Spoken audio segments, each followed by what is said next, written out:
have to say, you mentioned Rockford Files. Yes, sir. You got a good story One there? of my favorite things about that show, Yes. the first one I did, I had a scene to do. Mm-hmm.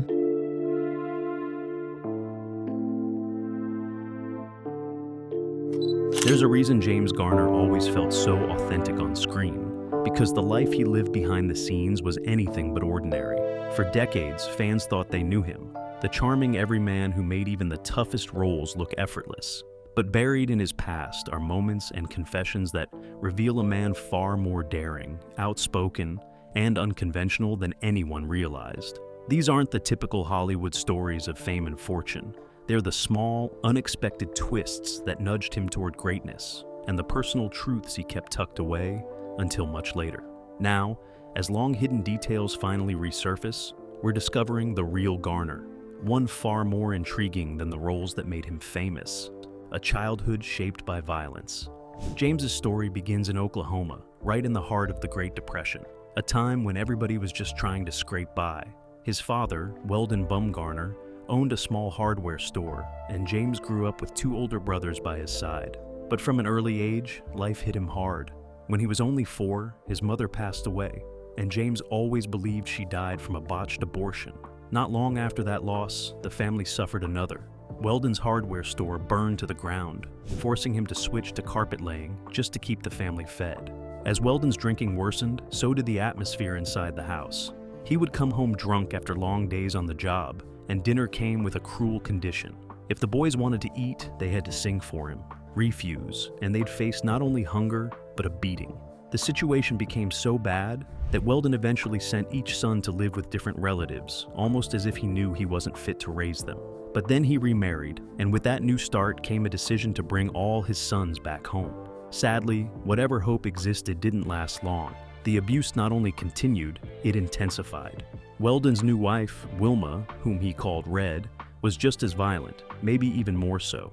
One of her harshest punishments involved forcing the boys to whittle down tree branches themselves before she used them to whip them. For James, though, she reserved an especially cruel form of humiliation.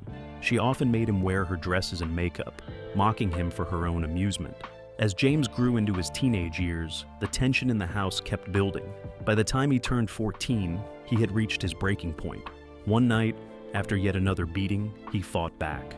He managed to pin his stepmother to the ground and began strangling her. Weldon pulled him away just in time, and James would later admit he believed he would have killed her if no one had stopped him. After that incident, Weldon abandoned the children once again, leaving them to figure life out on their own. From there, James bounced from job to job: telephone installer, dishwasher, janitor, grocery clerk, lifeguard, chauffeur, oil field roughneck, and he hated every one of them. Before fame ever entered the picture, he even served in the Merchant Navy during the final days of World War II. He was just 16 and had dropped out of high school, lying about his age to enlist. But the sea wasn't kind to him. Constant seasickness cut that chapter short. Back on land, he ended up in a string of what he called menial jobs, including an unexpected early brush with entertainment, modeling underwear. It wasn't glamorous, but it paid the bills. Then came another major shift in his life: the Korean War. Living in Oklahoma at the time, he became the first person in the state to be drafted. Ironically, he had already been discharged from the Oklahoma National Guard after injuring his knee, but that didn't stop the Army from sending him overseas. Garner served with the 5th Regimental Combat Team of the 24th Division, and his 9 months in combat were intense. He was wounded twice, first by enemy mortar shrapnel on only his 2nd day in Korea, striking his hand and face, and then again months later by accidental friendly fire from a fighter jet. In recognition of those injuries, he earned the Purple Heart. And there was also a moment where something as simple as his dislike for garlic helped save lives. One night while on guard duty, he caught the faint scent of garlic on the wind. He knew immediately what it meant. North Korean and Chinese soldiers, whose diet relied heavily on that ingredient, were nearby. Along with the smell came the low sound of voices. James alerted the line, and because of that warning, they were ready for the approaching enemy patrol and stopped them before they could launch an attack. When James returned from the war, he found himself back in Los Angeles, but settling into civilian life felt anything but simple. At 25, he was caught in that restless space where a man knows he needs a direction, but has no idea where to point himself. So, he slipped back into the kind of small, low-paying jobs he'd always known. For a while, he even reconnected with his father, laying carpet side by side just to get by. Around that time, he was also pumping gas at a local station, and that's where fate nudged him forward. One ordinary day, while working his shift, he crossed paths with Paul Gregory, a man he'd known years earlier when they both worked at another gas station. This time, though, Paul had big plans. He told James he was starting a talent agency, and more surprisingly, that he believed James had real potential as an actor. James didn't think much of it in the moment, but that seed sat quietly in the back of his mind. Years later, he spotted Paul's name on a gleaming agency sign and decided to stop in. That visit became the turning point. Paul signed him on the spot, and just like that, James Garner stepped into the entertainment world. His very first role was in the Caine Mutiny court-martial. It was a silent part, but it marked the beginning of everything that would follow. By 1954, things were moving fast. Garner found himself performing in hundreds of shows, both on Broadway and on tour, sharing the stage with Henry Fonda. Fonda didn't just become a close friend, he became the man Garner would later call his greatest teacher. It was funny in a way. Acting was something James stumbled into almost by accident, but it fit him perfectly. He had always been a bit of a loner, someone who preferred to stand back and watch the world from a quiet distance. That instinct to observe became a tool he used constantly in his craft. But when it came to auditions, his introverted nature turned into crippling nerves. He had to push himself through every single one. And then there was his Oklahoma twang. Thick, unmistakable, and not exactly Hollywood-friendly. Charles Laughton, the legendary actor, gave him a piece of advice that changed everything. Go to the beach, read Shakespeare out loud, and make yourself heard over the roar of the waves. James took that advice seriously, and over time, the accent softened. He gave himself 5 years to make real progress. If nothing happened, he figured he could always go back to changing tires or laying carpets. But his dark, striking good looks, enhanced by his Cherokee heritage, quickly opened doors for him. Small television roles began rolling in, and soon he signed a contract with Warner Brothers. Then came one of those classic Hollywood stories. Without asking him, the studio shortened his last name from Bumgarner to Garner. He didn't love the move, but it stuck, and eventually he made the change legal. His film debut arrived in 1956 with Toward the Unknown, starring William Holden. Garner was extremely nervous on set, but Holden pulled him aside and told him he had something special, something that would carry him far. James held on to that encouragement for the rest of his life. The casting twist, no one expected. Warner Brothers had a reputation for typecasting, and once they found a lane for an actor, they kept him in it. For their young, newly signed ex-serviceman, James Garner, it seemed like Hollywood was determined to keep him in uniform forever. By 1957, that career path looked completely locked in. He had just landed a major co-starring role in a big prestige Warner Brothers project, the film adaptation of James Michener's Sayonara. The story was a powerful post-World War II drama, set against the backdrop of the American occupation of Japan, digging into the messy reality of racism. Marlon Brando played an Air Force officer who falls deeply in love with a Japanese woman, portrayed by Miyoshi Umeki, and the studio placed their up-and-coming actor right beside him, as Brando's roommate and fellow Marine officer. The film became a huge hit and swept up 4 Academy Awards, including wins for Red Buttons and Umeki. But right after that success, Warner Brothers shifted gears in a surprising way. They went all in on television, something no other major studio had dared to attempt. At that moment, the hottest trend on TV was the rise of the adult Western. Shows like The Tales of Wyatt Earp and Gunsmoke were dominating the airwaves. So Warner Bros. Responded with an ambitious wave of new hour-long Westerns and needed fresh, affordable actors under contract to lead them. James Garner seemed like the perfect fit. He was actually the first pick to star in Cheyenne, the very first of these new shows, which had premiered in 1956 and practically invented the hour-long TV Western format. The lead role was written for a rugged wanderer raised by indigenous people, but in true Hollywood fashion, they simply couldn't track him down when casting time came. So the part went to Clint Walker, a massive, imposing figure who happened to already be under contract. Looking back, missing that opportunity was one of the best things that ever happened to him. Instead of the lead, he was given a small role in the pilot, yet another Army officer, and he still managed to command attention on screen, especially when compared to the stiff, limited performance delivered by Walker. Not long after, Warner Brothers launched another Western, but this one broke away from every dusty frontier cliché. The producer, Roy Huggins, wanted something fresh. His main character wasn't a gun-twirling hero or a stoic cowboy. Instead, the story centered on a gambler, charming, clever, and at times a bit of a con man. He had a weakness for beautiful women and a deep dislike for gunfights, long rides in the saddle, and law officers poking around his business. Yet, beneath that slick exterior, this man had a surprising habit of stepping up for people who couldn't defend themselves. Even he didn't fully understand why he couldn't ignore someone in trouble. The real twist came with how this character challenged one of the oldest tropes in Westerns. For decades, gamblers dressed in black suits and brocade vests were always the villains. Maverick completely flipped that idea. It was a risky move for everyone involved: the studio, the producer, and especially ABC, the smallest of the three major networks. When Maverick premiered on September 22, 1957, James Garner took the lead as Brett Maverick, and the show was tossed into one of the toughest time slots on television. It aired opposite The Ed Sullivan Show and The Steve Allen Show, two established giants. This was 3 months before Sayonara even hit theaters. To most viewers, Maverick looked like a small, disposable experiment with an unknown actor, but the audience connected with Garner immediately. His charm, wit, and easy confidence stood out from the very first episode. And it certainly didn't hurt that he was one of the most handsome men on television at the time. Before long, Maverick was competing head-to-head with the Sunday night powerhouses, and in some weeks, it even outperformed them. Garner appeared in the first 8 episodes, but production ran so fast that Warner Bros. Eventually needed a second lead. So, Jack Kelly stepped in as Bart Maverick, Brett's brother. From that point on, the two alternated episodes, occasionally sharing the screen. Kelly was solid, but there was no doubt that Brett was the audience favorite. Garner's light, clever humor gave the show a spark that became its signature.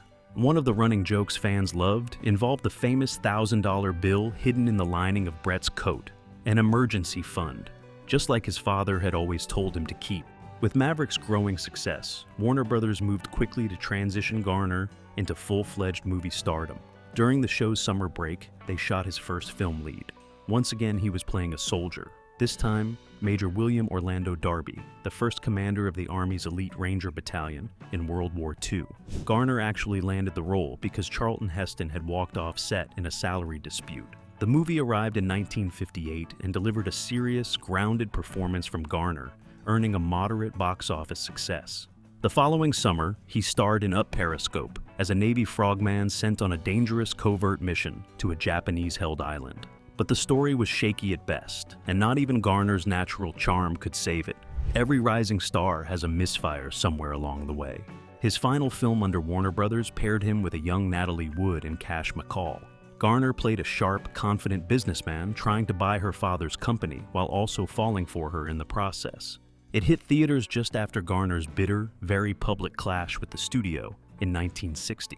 You see, Maverick was riding high in the ratings, turning James Garner into one of television's brightest new stars.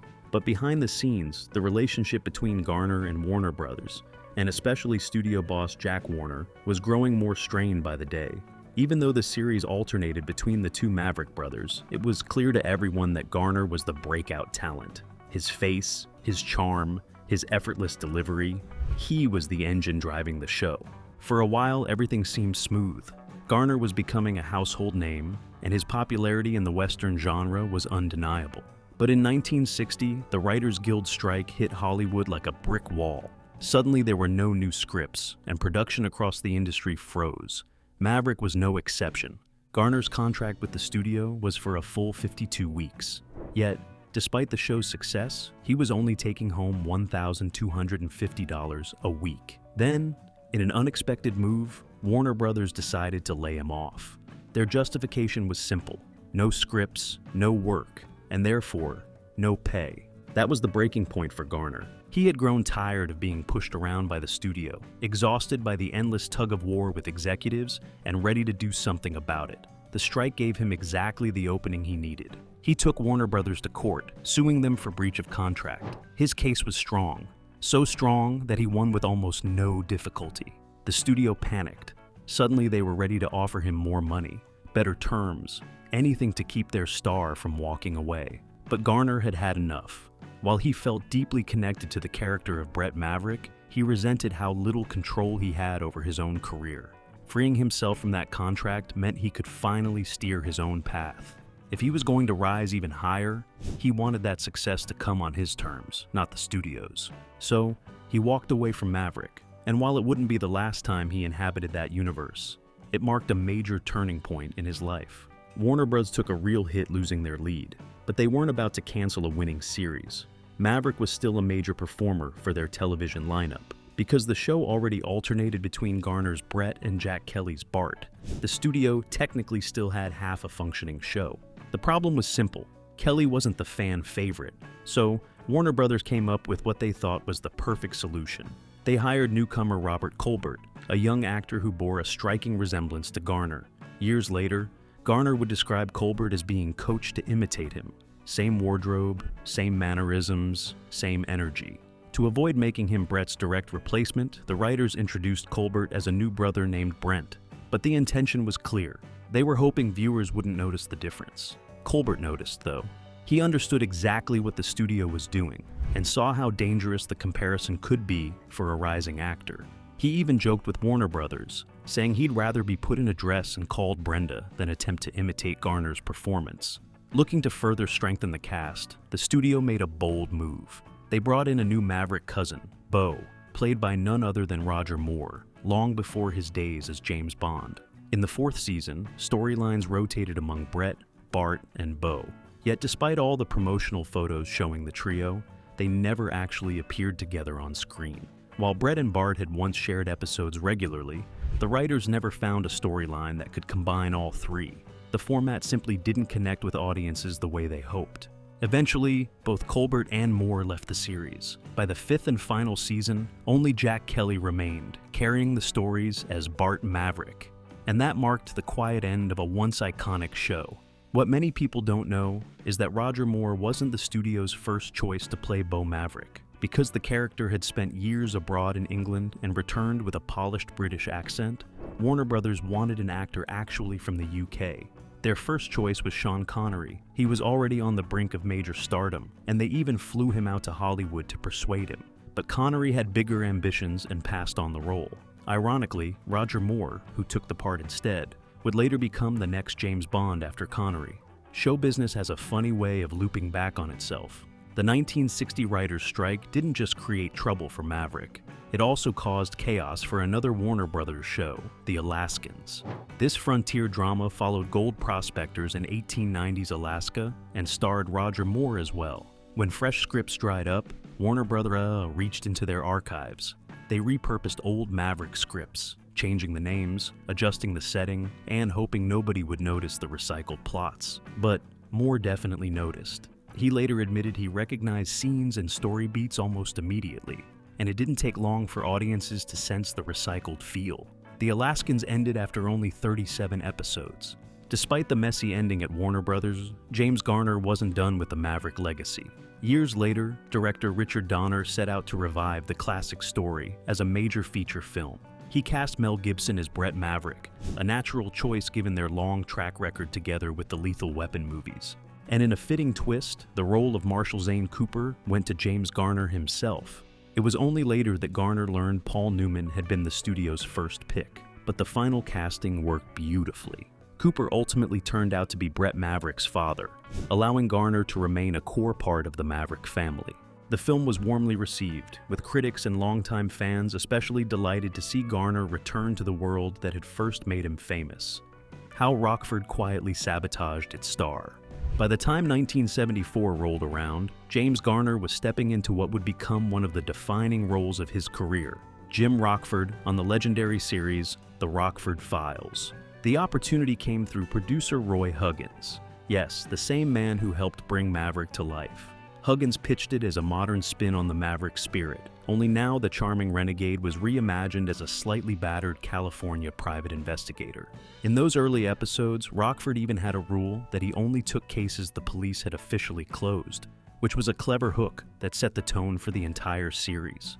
Now, sure, Jim Rockford shared some traces of Brett Maverick, A few old storylines were even recycled, but the similarities stopped there because Rockford carried a whole different kind of weight. He was older, looked like life had roughed him up a bit, and had done 5 years in prison for a crime he didn't commit. On top of that, he'd gone through a divorce and was briefly saddled with a daughter, clearly inspired by Garner's own stepdaughter, who disappeared from the script almost immediately.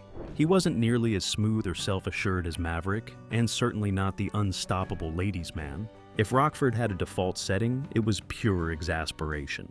A lot of that came from the people around him. His dad, Rocky, played by Noah Beery, constantly tested his patience. Then there was Angel, his former jail buddy and part-time con artist, brought to life by Stuart Margolin, who seemed to create more problems than solutions.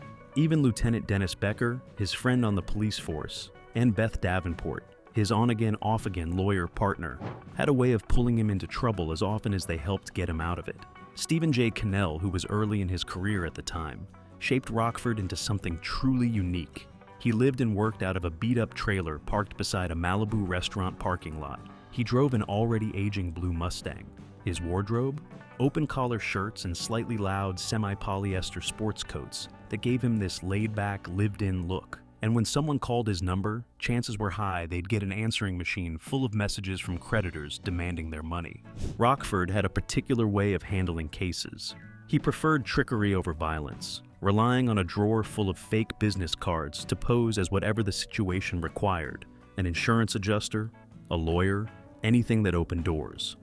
He set up elaborate stings, pulled his dad or Angel into schemes that almost always backfired, and inevitably got dragged into at least 1 or 2 fistfights every episode. He rarely won the fights, but he somehow survived them. And even when he solved the case, his clients often found a way to dodge paying him. The Rockford Files premiered on September 13th, 1974, and went on to run for 8 highly successful seasons. One writer even claimed the series blew up the entire private eye genre, saying that all the competing shows of the time faded in comparison. What set it apart was its style. It wasn't a show about endless gunfights. It was about cleverness, grit, and some of the best car chases on television, driven by Garner himself. He performed all his own stunts, inside and outside the car. Thanks to earlier film roles, he'd learned how to handle vehicles like a pro, and he insisted on doing the physical work to keep the action authentic. What made Jim Rockford resonate with viewers was how human he was. He wasn't invincible. He got scared, got hurt, got outsmarted, and got worn down.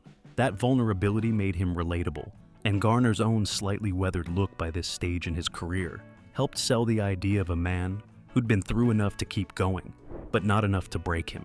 The stunts became a trademark of the series, but they also came with a cost. Garner had been much younger when filming shows like Maverick, and now the intense physical demands of Rockford, paired with his habit of throwing himself fully into his work, eventually began to take a toll. And as the show pushed forward, those stunts he insisted on doing himself would end up catching up with him. Now, James Garner understood exactly what was expected of him when the Rockford Files came along. After the runaway success of Maverick, he knew he had to bring that same level of commitment, especially when it came to the action and the stunts that defined the series. But as the seasons went on, it became impossible to ignore one simple fact. He was no longer the young, energetic actor he'd been years earlier. The constant hitting, running, sliding, and fighting eventually took a heavy toll.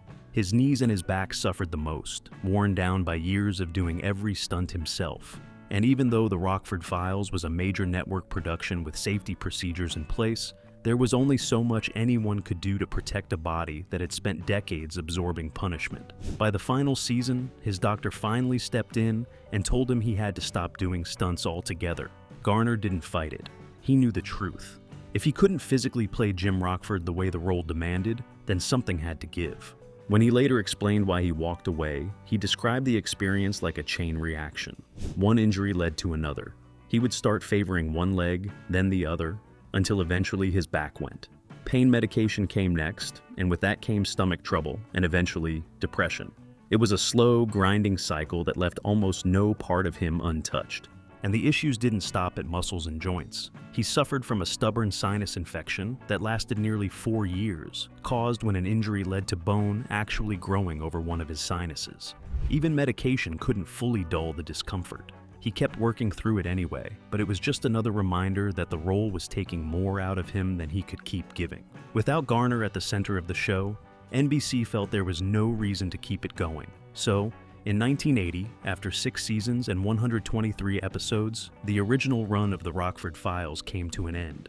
But Jim Rockford wasn't gone forever.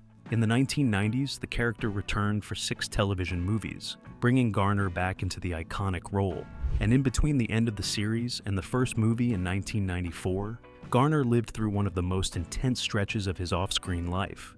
He launched a major lawsuit against NBC, claiming he was owed a significant share of the show's syndication profits. He also underwent major heart surgery. And then there was the infamous street fight. After a traffic accident in Los Angeles, the other driver jumped out of his car and started throwing punches straight through Garner's window. He landed 8 or 9 hits before Garner finally stepped out, grabbed him, and the 2 men tumbled into the street. Garner got the upper hand for a moment, until the attacker went low, grabbed his groin, and then stomped on him repeatedly. By the end of it, Garner was face down on the pavement, bleeding and battered. He walked away with broken bones and a concussion, but later shrugged it off by saying the guy wasn't even that tough. Whether that made him unbelievably brave or just stubborn hardly mattered. It showed the same steel he brought to all of his work. Of course, the physical toll wasn't the only strain during the Rockford Files' original run. NBC's budget took a pounding too. From the beginning, the show was expensive to produce, and the costs ballooned over 6 seasons.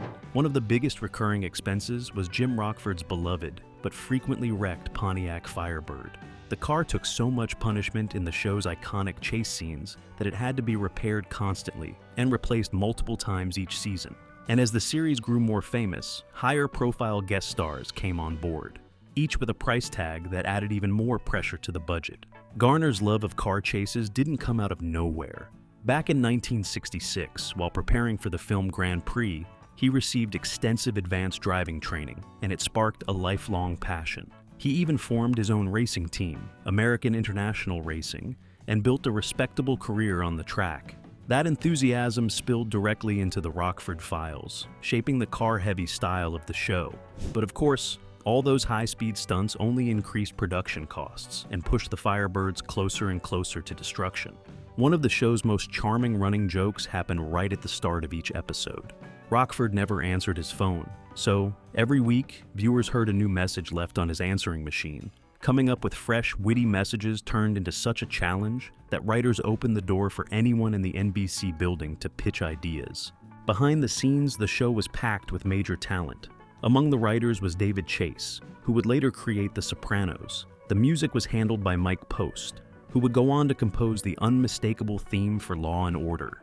It's no wonder the show developed such a distinct style and rhythm. It had powerhouse creative voices shaping it every step of the way. But in the end, the same 2 issues that pushed Garner out were also what ended the series: the physical demands on its star and the spiraling production costs. Those pressures collided, and even with strong ratings and a dedicated fan base, the Rockford Files simply became too big of a burden to keep alive. He was Rockford. Now James Garner's secrets come to light. James Garner didn't hold back when he put his life down on paper. His memoir wasn't just a collection of stories. It was a full, behind-the-curtain look at a man audiences often assumed they already knew. And once you dive in, you quickly realize there was so much more to him than the clean-cut image that followed him through Hollywood. One of the biggest surprises was his honesty about drug use. Despite decades of playing upright, dependable characters, Garner admitted that he smoked marijuana throughout most of his adult life. He even shared a wild moment from his younger days involving doing lines with John Belushi, which reminded readers that Hollywood legends often lived lives far messier and far more human than their screen personas suggested. He also revealed a lot about his political beliefs. Garner openly described himself as a bleeding-heart liberal, and he didn't mince words about who impressed him in American politics. In his view, Adlai Stevenson was the most intelligent presidential candidate the country ever had, with Barack Obama coming in right behind him. When it came to assessing his own films, Garner was brutally realistic. Out of his entire filmography, he believed only 2 were truly excellent. One was the deeply emotional romance The Notebook. The other, surprisingly for some, was the 1964 anti-war film The Americanization of Emily. He took real satisfaction in watching that movie age into a quiet classic, embraced more and more by audiences over the years. He thought a couple others were solid, Murphy's Romance and the racing drama Grand Prix, but the rest? He considered most of them average, and a few outright disasters. Before stepping away from this chapter of his life, there's one more incredible story tucked into his past that explains how he even found his way into acting. Long before Hollywood, Garner was working at a Shell gas station. One day, a soda jerk at the counter took one look at him and said he had the kind of face that belonged in the movies. That offhand comment stuck with him. Years passed. Garner went off to serve in Korea, came home, and discovered that the same soda jerk had transformed himself too. He was now a stage producer. Because of their shared past, he offered Garner a chance. It wasn't glamorous, just a small, silent role in a production of The Caine Mutiny court-martial. Garner had never acted a day in his life, but he suddenly found himself backstage every night watching Henry Fonda deliver powerhouse performances. He studied every move, every gesture, every moment, and later admitted that most of his acting style came from soaking in Fonda's mastery. It's wild to think that an offhand compliment from a gas station clerk set James Garner on a path that would shape decades of television and film. But that's his story, and while he may be gone, stories like this make it clear that his presence, his impact, won't be fading anytime soon.